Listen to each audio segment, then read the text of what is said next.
session of this UGC NET preparation of subject commerce we are doing. This is your paper 2. The next topic from unit 3, and my dear students, this is your last topic from this unit. This is price penetration and peak load pricing. As you all know, we understood the last topic of last session is price skimming. It is one of the next way of this one. Price penetration और peak load pricing क्या होता है, ये उसी topic के अगले parts होंगे, तो आपको अच्छे से समझना है. और price penetration, this peak load pricing और जो हमने प्राइस स्कीमिंग किया है, इन तीनों में से दो क्वेश्चन तो पक्का बनते हैं. तो मैं आपको साथ साथ हर यूनिट से बता रही हूँ किस टॉपिक से कौन सा क्वेश्चन आ सकता है. You have to get aware and you have to make your notes also. Unit 3 हम कंप्लीट कर चुके हैं. 1 and 2 you will see in this channel only. And unit 1 का जो भी सिलेबस है, I will tell you once again कि वो हमारा कहाँ पर है. इन another channel. That channel is your Learn with Nishman. Okay, you can go there and complete your syllabus of unit 1. So here you will get unit 1 और यहाँ पर आपका यूनिट 3 और यूनिट 2 हम कंप्लीट कर चुके हैं already. After this session, the next session जो होगा उसमें हम अपना यूनिट 4 स्टार्ट करने वाले हैं. Right, so let's start this topic without wasting further time. Price penetration क्या होता है? Price penetration, this term is widely used in the business field. Business economics में आपको ये टर्म सुनने को बहुत मिलेगी. और इसका मीनिंग क्या है? ये एक ऐसी प्राइसिंग स्ट्रेटेजी है. जैसे प्राइस स्कीमिंग में हमने क्या किया था कि स्टार्टिंग में प्राइस हाई होता है और जैसे ही टाइम पास हो जाता है तो उसका प्राइस लो डाउन कर दिया जाता है, ताकि स्टार्टिंग में ही उसकी संक कॉस्ट रिकवर कर ले जो प्रोड्यूसर्स हैं, मैन्युफैक्चरर्स हैं. प्राइस पेनिट्रेशन में क्या है? Where price of the product is initially set low. यहाँ पर स्टार्टिंग में जो प्रोडक्ट का प्राइस होगा वो कम होता है and rapidly to reach a dash fraction of the market. Price low क्यों रखा जाता है? ताकि वो रैपिडली क्या करे, एक वाइड पार्ट ऑफ मार्केट को कवर करे. जितना एक पर्टिकुलर प्रोडक्ट का प्राइस कम होगा उसको ज़्यादा लोग खरीदना पसंद करेंगे, है ना. प्राइस कम में आए, चलो इसको खरीद लेते हैं, अरे कम रुपए में है, यही खरीदना बेटर है, यही खरीदना बेटर है. तो वो प्रोडक्ट धीरे धीरे एक ज़्यादा मार्केट के शेयर को कवर कर लेगा. ये मेन मोटिव होता है. जैसे प्राइस स्कीमिंग में मेन मोटिव था संक कॉस्ट को कवर करना, यहाँ पर इसका मोटिव है लो प्राइस के साथ कि मार्केट के शेयर को कवर करना. And that initiate the word of mouth. जैसे ही स्टार्टिंग में वो प्रोडक्ट जो है पूरा फेमस हो जाएगा मार्केट में, अपने एक ज़्यादा शेयर को कवर कर लेगा, प्राइस पेनिट्रेशन से फिर वो प्रोडक्ट फिर धीरे धीरे अपना प्राइस को हाई करता चला जाएगा. This strategy basically works on the expectation. क्या सोच के चलते, यहाँ पर क्या एजम्पशंस लिए जाते हैं कि जो कस्टमर्स हैं will dash to the new brand. जो कस्टमर्स हैं they will switch to the new brand. Why? Because of the lower price. जितना कम प्राइस होगा, प्रोडक्ट जो मार्केट के लोग हैं, कस्टमर्स जो है वो उनकी तरफ खींचे चले आएंगे. And the main disadvantage with penetration pricing, इसकी एक डिसएडवांटेज भी रहती है. क्या रहती है? आपको यहाँ पे ये समझ में आया कि प्राइस पेनिट्रेशन में होता क्या है.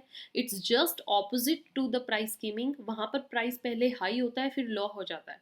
यहाँ पे पहले लो है, उससे बाद ये धीरे धीरे हाई होगा. और यहाँ पर मेन क्या है कि कस्टमर कम प्राइस को देखकर इसकी तरफ खींचे चले आएंगे. बट यहाँ पर डिसएडवांटेज एक ध्यान में रख के चलनी है मैन्युफैक्चरर को हमेशा. क्या? It establishes long term price dash for the product.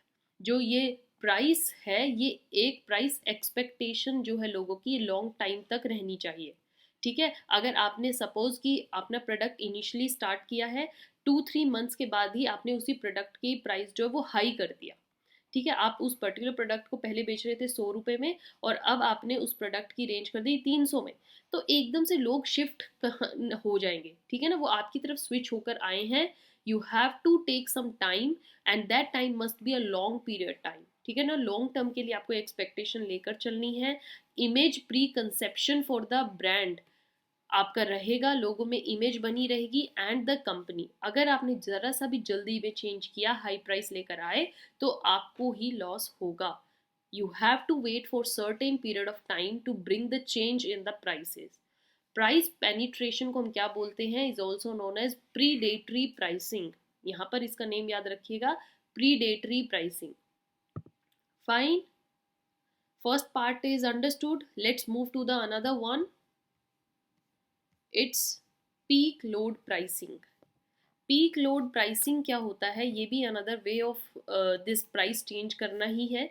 इस स्ट्रैटेजी में क्या किया जाता है, high price is charged, high price ही होता है, high price is charged for the dash, for goods and services. जो भी आपके प्रोडक्ट है उनके लिए हाई प्राइस आप चार्ज करते हैं during times when their demand is at peak, और high price is charged during the dash demand period। कब, जब हाई डिमांड होती है, लोगों आपके तरफ ज़्यादा डिमांड कर रहे हैं, इस प्रोडक्ट को ज़्यादा चाह रहे हैं। जैसे अब आप अभी एग्जाम्पल लीजिए, winters are going on, winters में क्विल्ट्स की, वुलन स्वेटर की, शॉल्स की बहुत ज़्यादा डिमांड होती है, राइट, वुलन सॉक्स, ये सब चीज़ें, ब्लेजर्स, कोट हो गए। तो यहाँ पर इन सब रेंज, इन प्रोडक्ट्स का क्या होगा, प्राइस ज़्यादा सेट कर दिया जाएगा, because people have no option to go anywhere, they will need this product and they will purchase it definitely. So it's the high demand period, peak high चलती है, इसलिए यहाँ पर उस पर्टिकुलर प्रोडक्ट का प्राइस रेंज ज़्यादा करना बहुत ही बेटर रहता है। अब आपने देखा हो फेस्टिव सीजन्स होते हैं, फेस्टिव सीजन्स पे लाइट्स वगैरह बहुत महंगी मिलेंगी, दिवाली पे भी आपने देखा है, स्वीट्स बहुत महंगी मिलती हैं, मिठाइयों की जो प्राइसेस है, रेंज है, वो बढ़ जाता है। क्यों, क्योंकि यहाँ पर every one is in the need of these things, high demand time है, हाई प्राइस होगा। And this type of price discrimination is based on the efficiency. ये किस चीज़ पर बेस्ड है, that firm discriminates on the basis of high usage. लोग ज़्यादा use कर रहे हैं इस पीरियड में, हाई ट्रैफिक है, गर्मियों में कंबल की ज़रूरत किसी को नहीं होती, बट सर्दियों में सबको होती है। So that is high usage, high traffic is there, high demand time बहुत ज़्यादा है, और जैसे ही लो डिमांड होएगा तो कम प्राइस कर देंगे। ये तो बिल्कुल सही बात है, प्रोड्यूसर अपना फ़ायदा हर टाइम में चाहेगा। Consumers who purchase during the high demand period, जो हाई डिमांड पीरियड में परचेज करेंगे, they have to dash more, उनको पे ज़्यादा करना पड़ेगा, राइट। अब आपने देखा हो जब ऑफ सीजन सेल लगती हैं तो कम प्राइस में लगती है, लोग ऑफ सीजन में खरीदने जाते हैं, क्यों, क्योंकि उसका सीजन नहीं है भाई, अब क्या है, इस पर्टिकुलर प्रोडक्ट का प्राइस कम है, खरीद लो। और ज़्यादातर लोग क्या करते हैं, ऑफ सीजन में खरीदना पसंद करते हैं, क्योंकि पता होता है जब ऑन सीजन आ जाएगा तो हमें यही प्रोडक्ट जो है डबल या ट्रिपल का मिलेगा प्राइस रेंज में।